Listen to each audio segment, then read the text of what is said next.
Yo, what is up, everyone? My name is Echo, and the Minecraft 1.20 Trails and Tales update is here. It is fully released for Minecraft on Java, but also Minecraft Bedrock Edition. That is the version you play Minecraft on iOS, Android, Windows, Xbox, Switch, and PlayStation. When you've updated to the latest version, your home screen will look like this. The panoramic background has been updated to the Trails and Tales update, and your version will say version 1.20.0. We are starting today's video with known issues. It's quite a bad one, actually. It says boats that have been placed before today's update may not function correctly until they have been broken and placed again, and any mobs inside boats may be ejected when loading your world for the first time. We hope to have this issue resolved soon, but you may wish to keep a backup copy of your world just in case. Thanks for your patience. Bro, that's a terrible issue. You know what's super annoying about this? That was actually left halfway down the official changelog. So top tip of the day, back up your world before you update. Because if you've got mobs inside of boats, let's say it's something like a wither skeleton, or in fact a charged creeper, when you load the world, they might not actually be in that boat anymore. I'm also getting a lot of questions about the 1.5 block crouching. So I actually thought today it would be in full release. It is not. That means if you want to mess around with the 1.5 crouching, when you create a brand new world, you are going to have to turn on the experimental.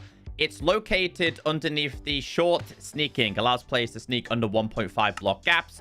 So yeah, it hasn't been left out. It's just in the experimental settings, which kind of sucks, but hey, at least we have that feature now. I just want to say it has taken me 3.5 hours to set up and prepare today's video. We are going through every single new introduction, new change, new feature, but we're also going to be going through every single bug that has been fixed / changed. I'm here to keep you updated. There will be timestamps, so if you could do me a massive favor and leave a like, I really appreciate it. One last interruption, my plushie. There's only 10 days left to get this. Once it's gone forever. Okay, with that being said, let's get into all of the 1.20 new features. We're starting off with Archaeology. Added a craftable brush item. So this is made with one stick, a copper ingot, and a feather. And it goes inside the crafting recipe exactly like this. And you end up with a brush, which is this. Alongside that, they added suspicious sand and suspicious gravel. Now, the blocks that you obtain in creative, these ones, they don't have the good stuff inside of them, which is super annoying. So if you brush these, you can brush them, and they will make the sound as if you're gaining an item. But unfortunately, nothing is going to pop out of them. And that is because suspicious sand can be found in desert temples, desert wells, and warm ocean ruins. Meanwhile, suspicious gravel can be found in cold ocean ruins and trail ruins. These fragile blocks are hard to spot and easy to destroy, so be careful. So, if I was to break this, they shatter. If I was to break this, they shatter. Same applies for a desert well, same applies for a desert temple, same applies for the trail ruins. After all of these years, this has become useful. So when you go here, you can find the suspicious sand. And in this one, it looks like we have found a pottery shard. And yes, they still say shards on Minecraft Bedrock Edition. And inside of here, there's meant to be more of these. We found 2. I think there's meant to be 3. Again, that might be updated in the next version. This time we found ourselves a brick. None in that one.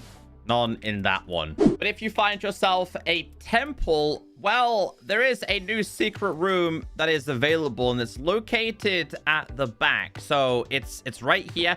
You are going to have to be incredibly careful. This time we have one sticking out here. But yeah, if you want to go and find yourself suspicious sand, you are going to need a few different structures.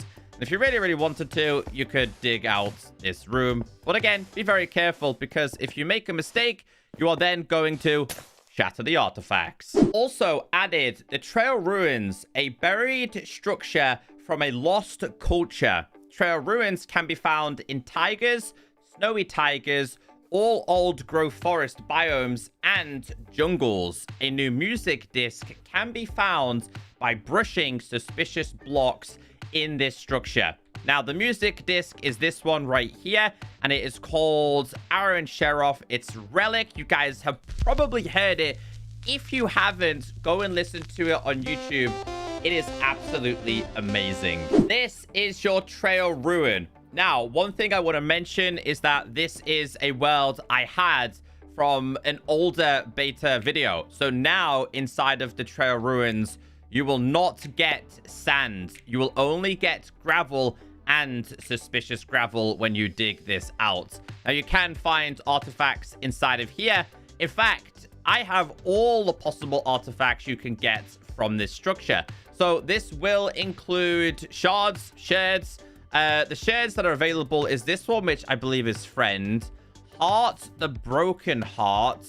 Which one is this one? This one is, I can't remember, like the Companion one. We have the Fire one. We have the Creeper one.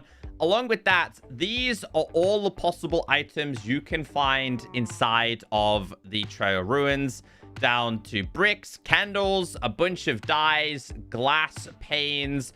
You can also find these, which are hanging signs, which we will go through in today's video. Food-related things. You can find the flowers, the flower pots, coals. You can find gold nuggets. You can find emeralds. And there is 4 different templates that can be found.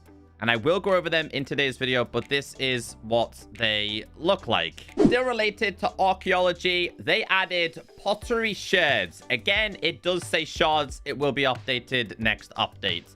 It says a total of 20 shards have been distributed between the 5 archaeology sites, that being desert wells, desert temples, cold ocean ruins, warm ocean ruins, and the trail ruins. They cannot be crafted and are only found by brushing suspicious sand or suspicious gravel. 20 in total. We have the Angler, we have the Archer, Arms Up, Blade, Brewer, the Burn, Danger, Explorer, Friend, Heart, Heartbreak. We have Howl. That's what it's called. Howl. We have Miner. We have Mourner, which looks like a Warden. We have Plenty, which is a chest, an open chest. We have Prize, which is a diamond. Sheaf, which is basically like your crops. And then we have the Shelter Pottery Shard, Skull Pottery Shard, and the Snort Pottery Shard, which is referencing the Sniffer. It also says pottery shards can be crafted into decorated pots. Brick items can be used instead of pottery shards in the decorated pot recipe. So if you want to make a blank one, you can just do it with bricks, right? So it's like a diamond shape, and you'll end up with a blank one of these, which is just called a decorated pot, or the empty pot. And then we have this one. So if you were to grab, let's just say we use the Heartbreak one. You can mix and match these as well. In fact, we'll just grab a whole bunch here because I don't have enough on me. Inside of the crafting table, that goes in there, that goes there, that goes there, that goes there. And then you end up with a decorated version right here. And you can see it's kind of got like a border on it versus this one as well. So I think it's a great feature. And I think the customizations people are going to do is incredible. However, it does say, smash a decorated pot with any block breaking tool to break it apart and get the pottery shards back. Hitting the pot with bare hands, silk touch, or any other item will drop an intact pot instead. Okay, so let me show you this. If we place these down, I break it with my hands, the item can be picked back up. If I break it with a diamond pick non-enchanted, it breaks them. Now, you do not lose these, and you can pick them back up, and then you can go back inside of here, and you can craft them back into the pots if you really wanted to. But if you have Silk Touch, we place this down. We can Silk Touch this and pick it back up. Meanwhile, if we place it back down and we break it with this, it shatters again. Moving on, we have a new biome, the Cherry Groves. It says the biome can be found in the mountains in similar places as meadows. They also updated the seed picker with a cherry grove biome option, but I've got better seeds for you. Go and see yesterday's video. Right, instead of me placing it down, I can actually go and show you in this world. So the meadows are a little bit more useful. Now, they're pink. We have a pink wood in the game.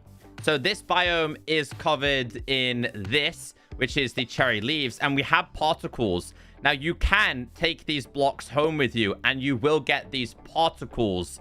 You'll also have the pink petals. Now, pink petals can be turned into pink dye. But the cool thing here is if you get yourself some bone meal and you bone meal this stuff, you can literally make yourself a pink farm. You can pick all of these up. You can put these inside of the crafting section, and you get literally infinite dye. Now, we also, in this biome, will have bees spawning.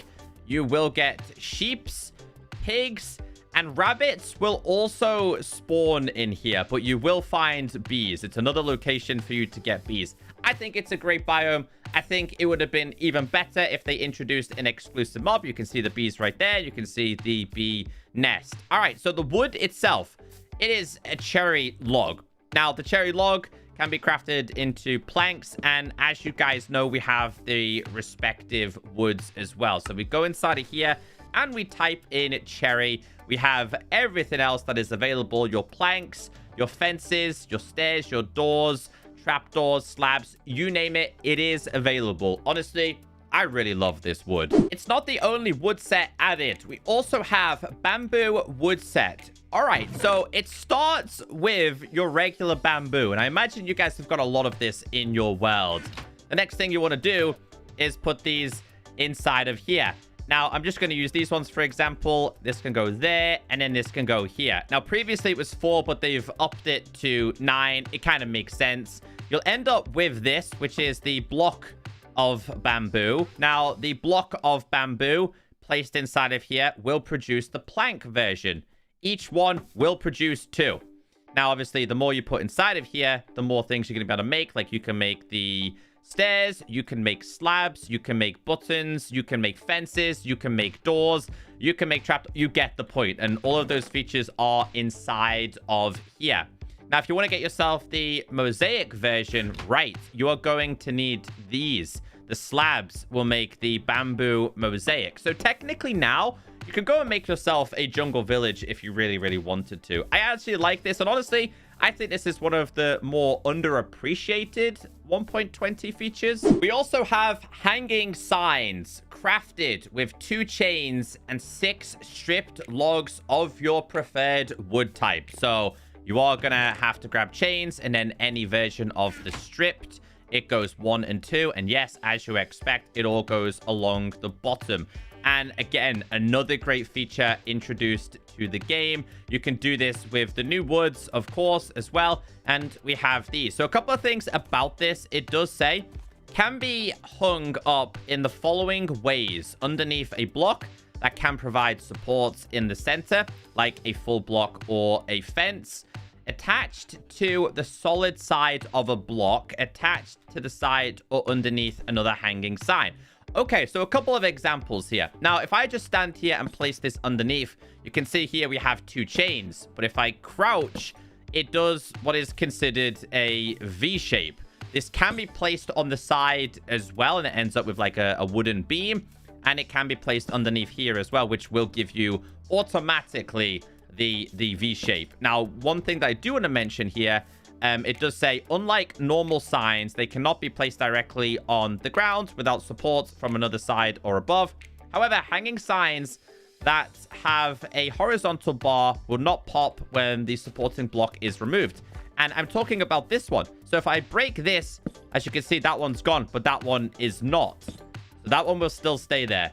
I think it's pretty cool. I really like it. And yeah, you can put them on the sides of these as well, but it kind of floats in a way. But yeah, hanging signs, again, another underappreciated feature. By far, one of my favorite features in this update, sign improvements. Sign text can now be edited after being placed in the world. So I've already wrote on this one. If I go to the back, I can be like, hello, with a smiley face. And you know what's really cool about that? I could go in the front. I could be like, you know what? I kind of don't like this. Let's delete this. And I'd be like, let's get rid of all of this. And be like, yo, YouTube, like the vid.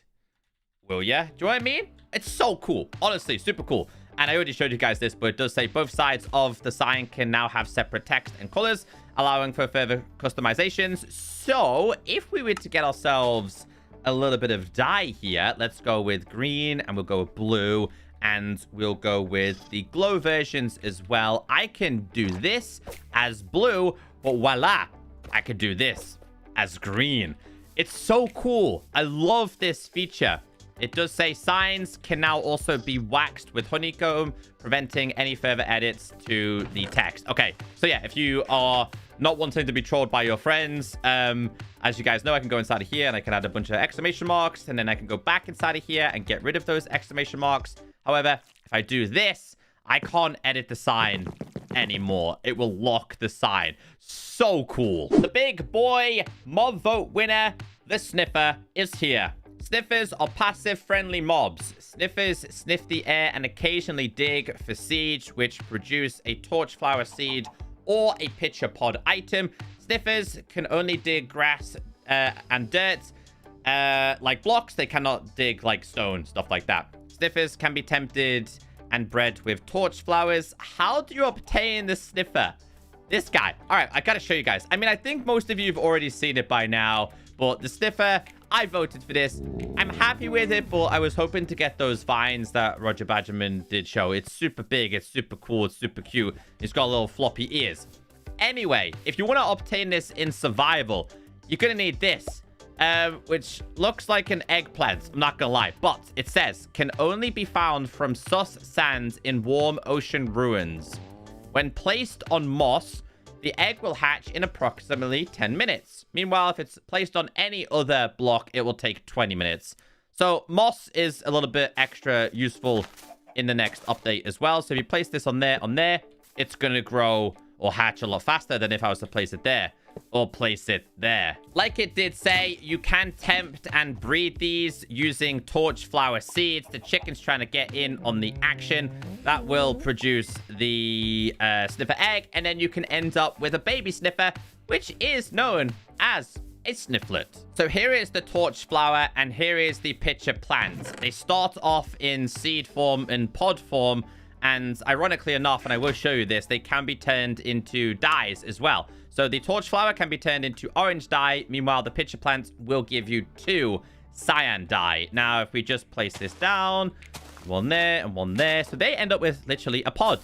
And you can grow these. Now, these have multiple growth stages. These don't have too many like this, as you can see there. Now, if we go to /game mode S, and I break this, you end up with the actual pod itself. You don't end up with this bottom piece, which I thought would be pretty cool. In Minecraft 1.20, the smithing table has been reworked. Now, obtaining netherite is a lot harder, and I will show you that. But this is what your table looks like now. So this is going to be for the smithing templates.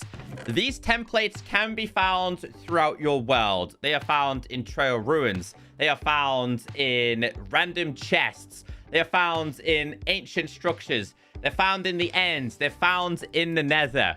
We have the smithing template sentry. We've got Dune. Again, we've got all of these. Before I show you guys how these work, I'm going to show you guys all the armors and actually where they generate. So we have the sentry, which is a pillager outpost. The desert pyramid will produce the dune armor trim. Shipwreck will produce coast. Jungle temple will produce wild armor. Ocean monument will produce tide. Meanwhile, as you guys know, there's no chest in an ocean monument. In order to get that one, you have to kill an elder guardian, and I think it's a 20% chance. Don't quote me on that. It might be a little bit higher when you kill them. Ancient City is the Ward Armor Trim, and the Ancient City is the Silence Armor Trim, which I think is the majority of the community's favorite one, which has a 1% chance to spawn in chests, making it probably the rarest one. The Woodland Mansion will produce the Vex Armor Trim. Nether Fortress, Rib Armor Trim. Bastion Remnant, Snout Armor Trim. Stronghold is Eye Armor Trim. End City is the Spire Armor Trim.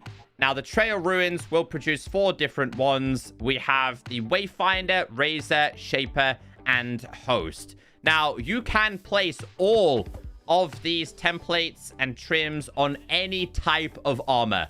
Gold, iron, diamond, netherite, even your leather armor, even your chain armor, and even you can place it on top of a turtle shell helmet as well, which I think is a really cool thing. And again, another underappreciated feature.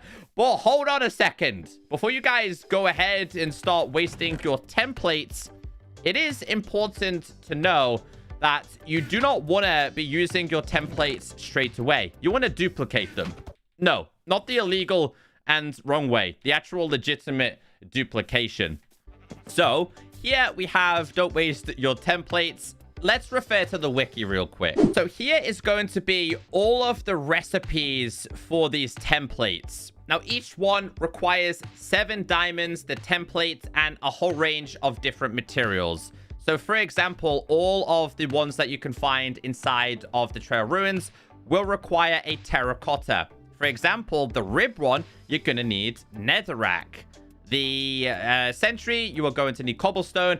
Again, the variations will differ. This one being the rare one, which is silence, you're going to need cobbled deep slate. So it's important to remember these recipes on the wiki page. And all of those diamonds that you've had stacked up for a very long time in your world are going to be used up very, very quickly. So I went out and I found myself a silence armor trim, right? Well, if I was to take the time now, and let's use redstone for example here.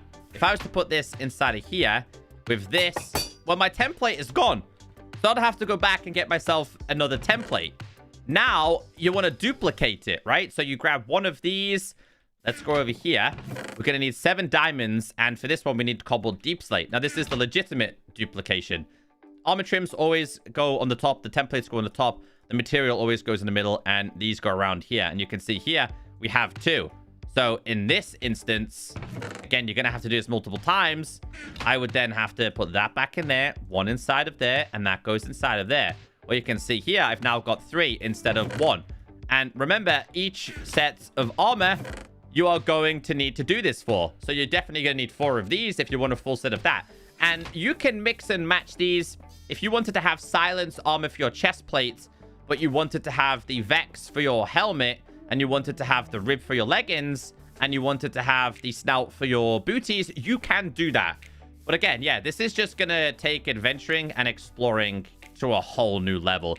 But it gets harder. I really do hope you spend a little bit of time getting some netherite, because netherite equipment crafting now also requires a netherite upgrade smithing template. Netherite upgrade smithing templates can be found randomly in all Bastion Remnant chests.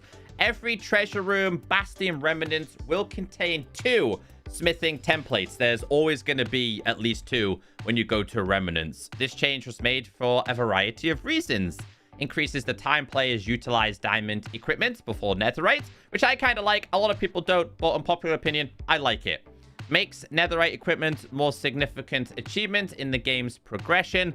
Adapt netherite more naturally into the new smithing template crafting system. So you guys have always known that when you get your netherite armor, right, you put it inside of, or let's change that, right? In fact, I'm gonna change that. I'm gonna put that back. Ignore what I'm saying right now. That goes on there. You guys know when you have diamond armor, it's been as simple as, oh, let's put these inside of here, and then let's go to netherite. Well, now you can't do that. You are now going to need the smithing template netherite upgrade. Now, this can be duplicated as well. So if you do just find one, you can duplicate this, as you can see right there. So yeah, you're going to go through so many diamonds. Trust me when I say you're going to go through so many diamonds. So you are going to have to go and get a lot of diamonds in your Minecraft world. But you can't just upgrade straight to netherite, because you need to go and get these templates. Oh boy, I hope you're ready. We also have camels. Camels are so cool, you know. They have a lot of hearts as well. All right, fun facts about camels. Camels can be ridden using a saddle, and 2 players can ride it at the same time. Camels spawn naturally in desert villages. Camels can be tempted holding a cactus, but also bred using a cactus. Camels are tall. Most hostile mobs will not be able to reach you when you're on a camel, which is a pretty cool feature. The camel can walk over fences. So if you're making this, you're going to have to make a tall fence because they will escape. And they like to just randomly sit. And trying to convince them can be very, very difficult to do. And yeah, they're just a cool feature. I can put this on automatically, get on there, and we can just stumble and walk across these. So yeah, camels are here, finally. We also have the Chiseled Bookshelf. The Chiseled Bookshelf is made with 6 planks and slabs, 3 to be exact. And you can mix and match these if you really, really wanted to, like this. And then you end up with this beautiful thing, which looks like Kirby's eyes, and I can't unsee that. So a few things about this is you can place regular books in there, and you can look at a specific slot, and you can take them back out, like this. You can also place book and quill. You can also place enchanted books, and it does correspond with a comparator. So you put this in here, here, here, you can see it lights up. And if we take it out, it kind of goes away. There you go. So super cool. There's tons of arts out there you can make with these. And a lot of people have made some really cool things. Shield customizations are here. I love this. Now, one thing to be noted here, right? In fact, I'm going to grab myself 2 shields here and show you. If we grab a second one here. So this design is going to make a smiley face, and I've done tons of videos showing you guys how to make cool banners. But if we put this inside of here with this, you can see it's a smiley face. Because the banner and the shields, they don't quite match up, which to me is really, really stupid. For me, whatever is on this should be replicated on this. So some designs that look really cool on banners won't look really cool on these. Oh, bro, you can still see the smiley face. But yeah, this has been a heavily requested feature. And a fun fact about this... Can I put this in my offhand? Yeah, we got 2 of them. A fun fact about this. The reason why we have this feature is because the developers needed the technology to require this. They had the technology to make the armor trims is the technology they needed for this. I hope that makes sense. It's been a long day. This video took a very long time. There are new music. They added the following new music tracks by Aaron Sheroff to the Cherry Grove, Desert, Jungle, Mesa, and Flower Forest biomes. That being A Familiar Room, Bromeliad, Crescent Dunes, Echo in the Wind. You can also listen to them on the official Minecraft YouTube channel or, in fact, on Spotify. Huge Sculk Changes and vibrations added. Let's read the change log. The first thing is we've been given the calibrated Sculk sensors. I'm still learning these. Alongside that, we also have Sculk sensor phases. There was way too much information for me to be placing it all on signs. And again, this is going to be a very long video, so I didn't want to go over it all in today's video. We do have vibration resonance and vibration frequencies. There's tons of videos out there that will teach you all about these, but if you want me to make a dedicated video, I can do that. So just in short, the calibrated Sculk sensor can be placed on here, and it makes a very different sound. Now, you can make even cooler wireless redstone here. So if we was to go ahead and place these on this, and then on this, and this, and this, and then let's say I was to... You can see here how it's all traveling from one another. It's so cool. And again, there's going to be even more cooler designs created for wireless redstone farms. I feel it's another forgotten feature. Playable mob sounds. Now, fun fact, we now have the piglin head. Piglins will now drop their heads when killed by a charged creeper. But listen to this. Now, Steve doesn't have a sound, right? If I do this... They all have sounds. They have sounds available. Bro, they didn't give Steve one. Should have been given the OG oof sound. But yeah, this is a feature that can be really good for trolling your friends. Oh yeah, the piglin head will flap its ears when powered by redstone or when worn by players. You can see it's on redstone. Little ears are flapping. It's also the same for me. So if I put this on, you can see its ears are flapping when I walk or run or jump or anything like that. So another feature that was forgotten in time because it was added a long time ago. Bedrock players, we have new achievements, 4 to be exact. So if we go into the achievements section, locked, we have smithing with style. Apply these smithing templates at least once. The spire, the snout, the rib, the ward, the silence. It'll give you 30 gamer score. It should be a lot more than that considering silence is so rare. Careful restoration. Make a decorated pot out of 4 pottery shards. Only 10 gamer score.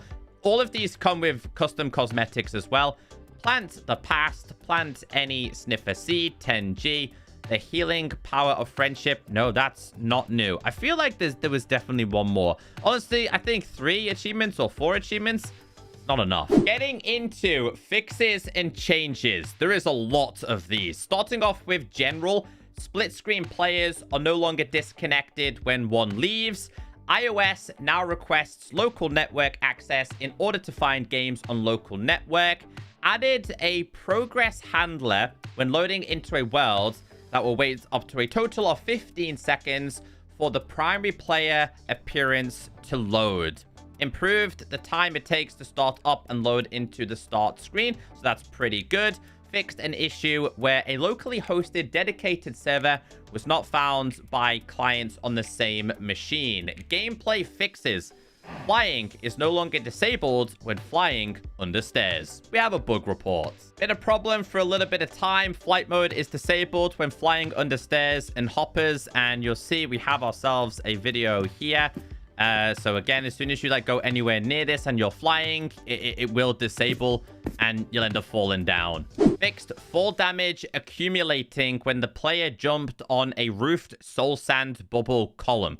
So you're not going to die when you jump off that now. Players no longer take fall damage when falling through water at high speeds. We have a bug report. Another long-lasting, annoying bug. In fact, it's been here for over a year. So if you were flying, again, super fast, you went through water and there was a sign there, you would actually die. That shouldn't happen. After choosing the main menu option on the death screen, the player hitbox is now the correct size when returning to that world. We have a bug report. Player's collision box incorrect after returning to the menu from death screen. Basically, you could literally bug out and see through your worlds. It only happened for a limited time, but it was just super annoying. Here's a perfect example right here. So this person is just going to kill themselves. They're going to quit. And they're going to go back into their world right here. And you'll see here that things kind of bug out. Watch this.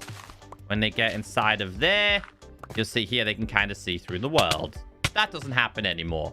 Distinct green particles are now emitted by the player under effect of Hero of the Village status. So if we go to / effect, P, and we'll do Hero of the Villager, you're seeing green particles coming from me. Changes with mobs. Ghasts now shoot fireballs out of their mouth instead of at the eye. Boots and leggings no longer cause Z-fighting when worn by humanoid mobs and armor stands. So the leggings and the boots, they used to Z-fight. That's where the textures overlap. It doesn't happen anymore. Bees no longer make the player eating sound when eating. Sculk blocks. Sculk sensors now power the block below them when active.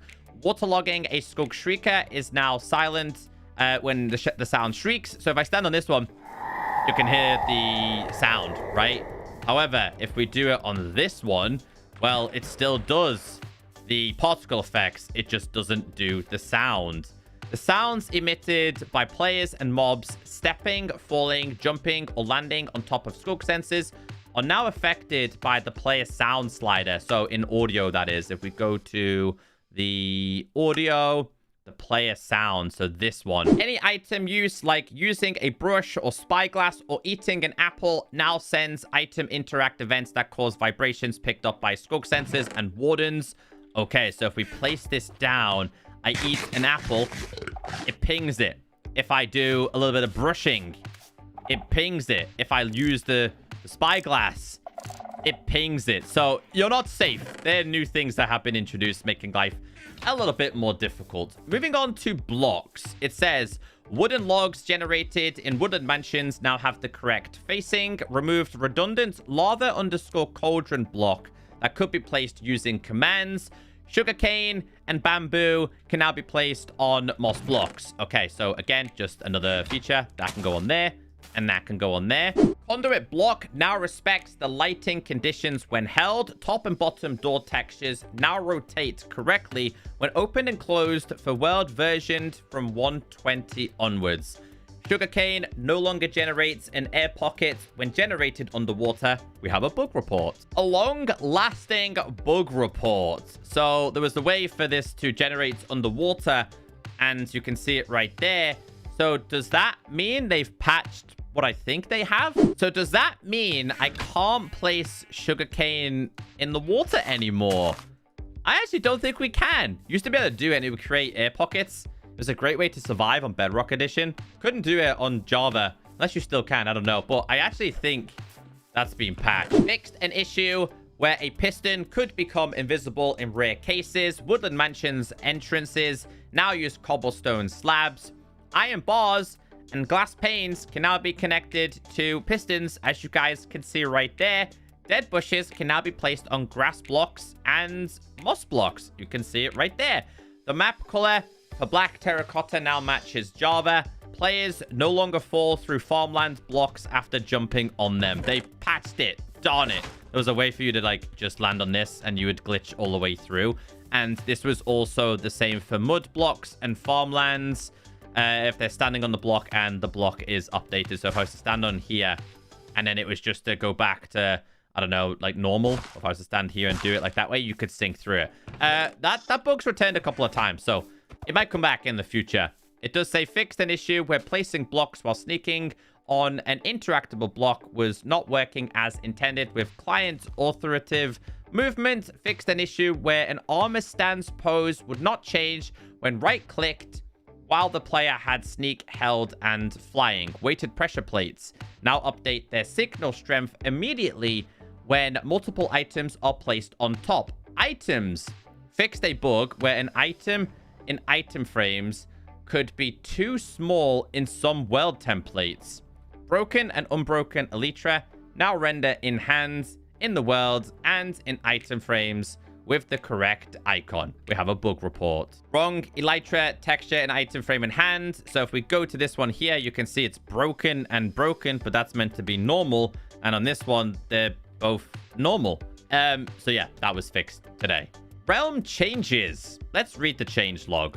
I don't play Realms very often, but these are all the changes that have been made. Again, just to save time, I didn't put them on signs. But if you have a Realm, you've had these issues, go and check if it's been fixed. Accessibility changes. Added new chat message duration accessibility setting to change how long chat messages remain on screen. 3 seconds by default. So if you go to settings and accessibility, scroll down, we have these. Now, again, the toast notification will be linked to the recipe unlocking. That's not a 1.20 feature, by the way. It's a 1.20.10 feature. By default, it's 3. I think 10 seconds is probably the best one to have it on.